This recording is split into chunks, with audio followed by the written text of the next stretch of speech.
Uh, Me and my friend Gary and I are gonna go out to the lake today. Dancing with the Dakinis, I've been calling it. You know, I did a lot with a consort out at the lake or the ocean or the swimming pool. And that's a kind of a whole different level, but I haven't had a consort 6 or 7 years, so I started just going out to the lake by myself, which is fantastic.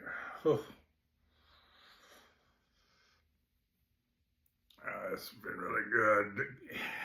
Trying to figure out, how to have the same. I don't know. It's hard to imagine taking it to another level, but in a way, there's nothing like being in water and water monkeys and octopus with a consort. You just can't touch that except sitting at the feet of your guru and gazing with him. This is all about gazing, basically, but I don't know. It's all on my website. I've done the same thing over and over and over again, but this is maybe something that little different that's I can maybe help somebody do, and you don't have to have a consort. And it's great going out there by yourself. You don't really have to have anybody with you, and this is new for me, trying to take somebody out there that's not my consort and whatever. But I want, it's been a hard time dragging Gary out the lake. I'm trying to get him to go. It's taken me years to get him out there, or, a year or two. But anyway, we're going. It's hot in Texas in the summers, and you can't even find a good reason to go outside hardly. I mean, you could go to someplace inside, but I like being outside. Doing Dzogchen in nature is where it's at, man. Doing Dzogchen meditation in nature is where it's at. You can't hardly top it, but, a hot summer, a Texas lake, it's a pretty good nature spot. But then you got the whole added water monkeys is about the best thing there is. There's sex and then there's water monkeys. There's I'm sure, when you're a Buddha, it's all good and being by yourself is good, but a lot of progress is made between teacher and student, and particularly a woman and a man, but that's not, there's no limitation. You can light that rocket ship with a woman and a man, and then the rocket ship is lit. You're in orbit. You can do what you want. Or, a lot of people do it without a woman, but usually they're visualizing themselves as a male deity and they're visualizing the female deity, so they're getting the same principles. And that's what we're doing by ourselves at the lake. Because everything that's not us is the Dakini. Whether Dakini is going to dance with you or commune with you or will be attracted to you, it's up to you. If you go out there and you are a wisdom being, the Dakinis are going to want to play and they're going to want to dance. And if you know how to dance, which in this case means alignment, relaxation, breathing, resilience. Resilience is the last step. It's kind of hard to get. I mean, when I learned how to relax, it was, I thought it was the biggest change in my life ever, but I was suddenly stuck because I didn't know a thing about resilience. That was a huge part of it, but I didn't know anything about it. I didn't know that was the next step. So I didn't really Figured that out. Took me a long time. It's just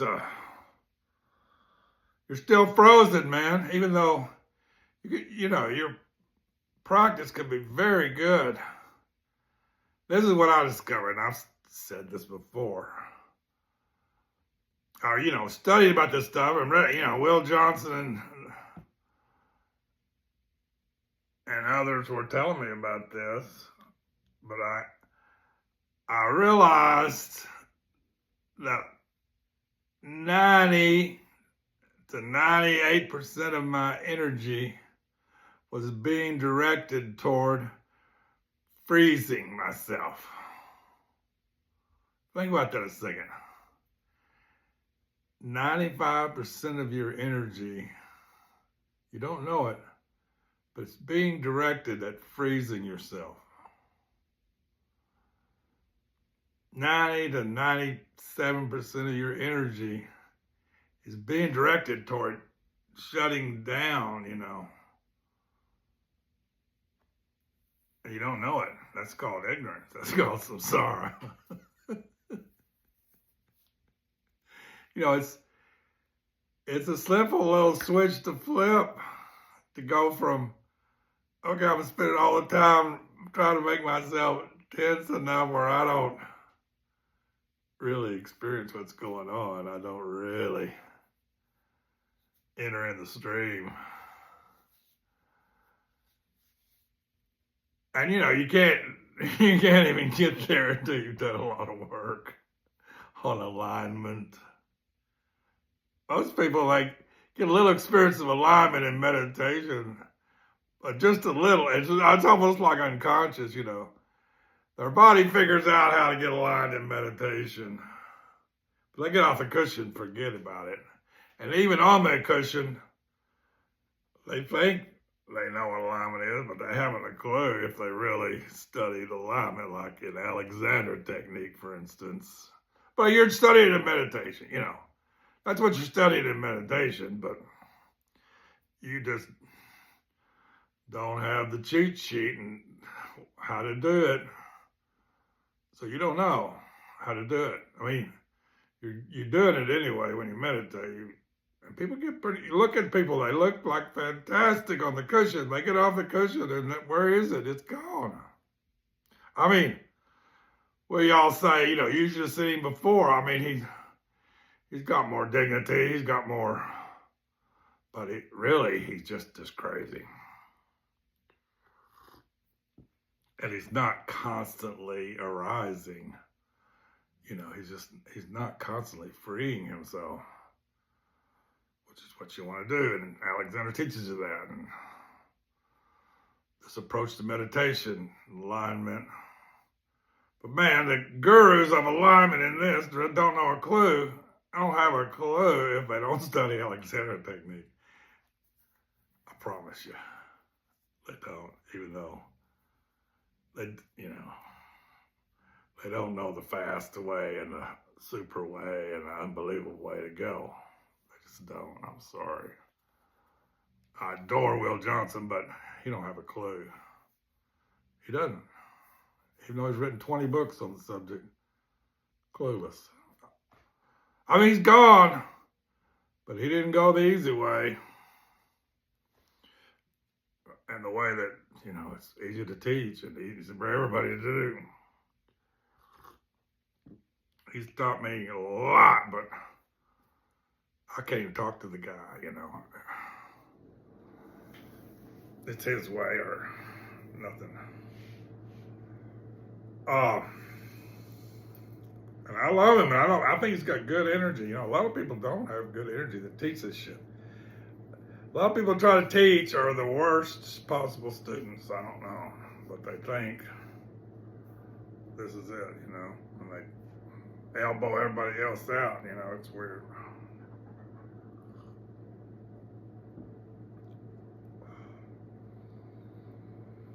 Anyway,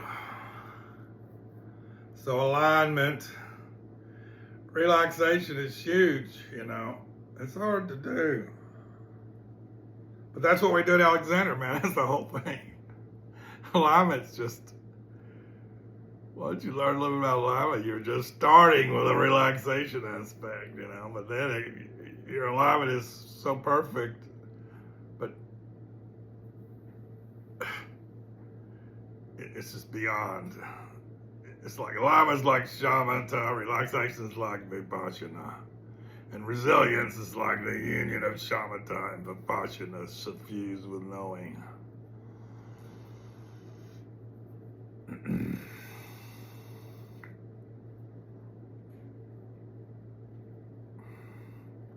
So,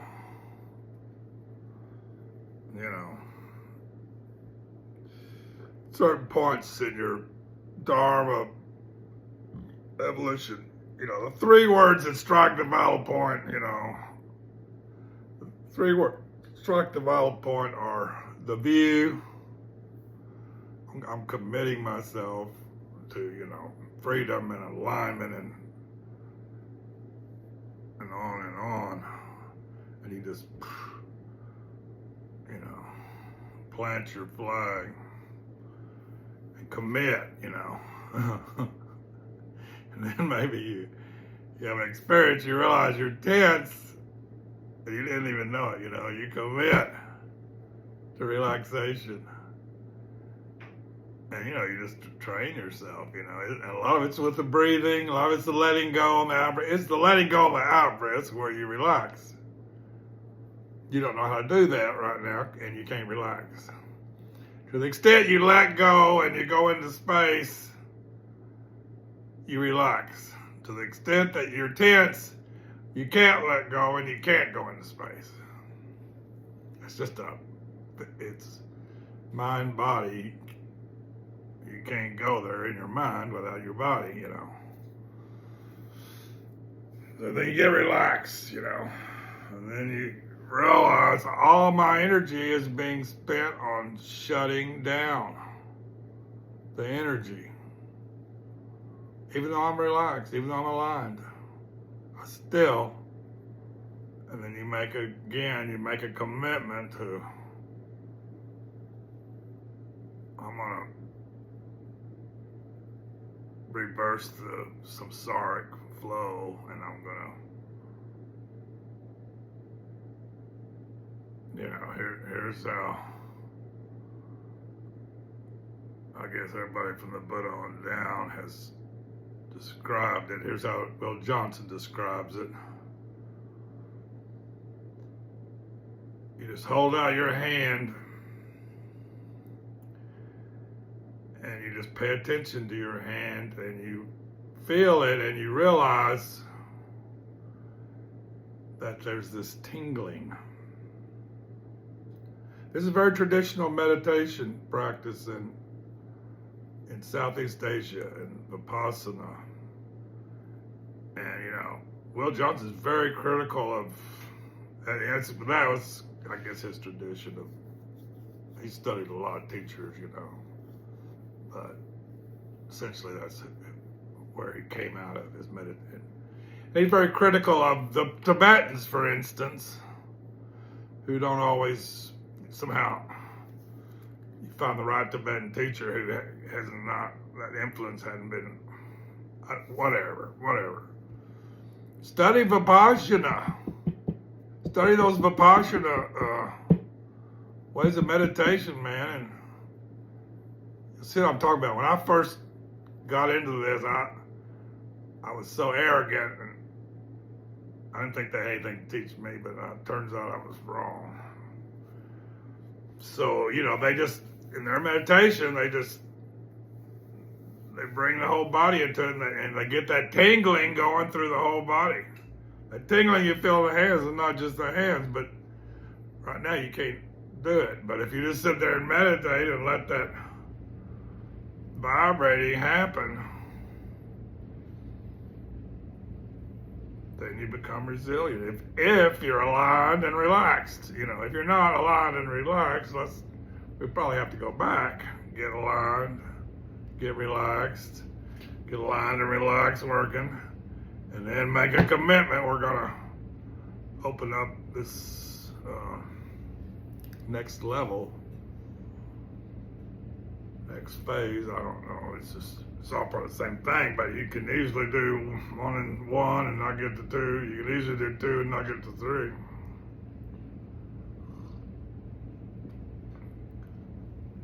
And I was thinking about, it's like I've done a lot of Qigong. I did a lot of Tai Chi. I did a little Tai Chi to it ran out of my head. I was doing Tai Chi 5-6 hours a day for a year and a half, and did a lot of Tai Chi.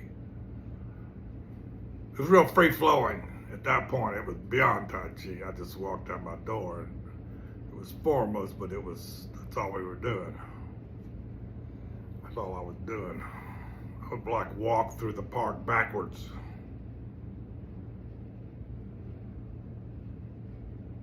Just kind of a surrender thing. I don't know. It's just what I did, I wasn't always walking backwards, but, I wouldn't probably cross a busy street, but I would be in danger of running into a tree or something, but I would just, just a knowing quality that came. It was, I thought it was, I've never been, I was a little more theistic at that time. I thought, God's doing this, so, whatever. But I was non-dual too, I don't know. For a while I was a Sufi and God did it.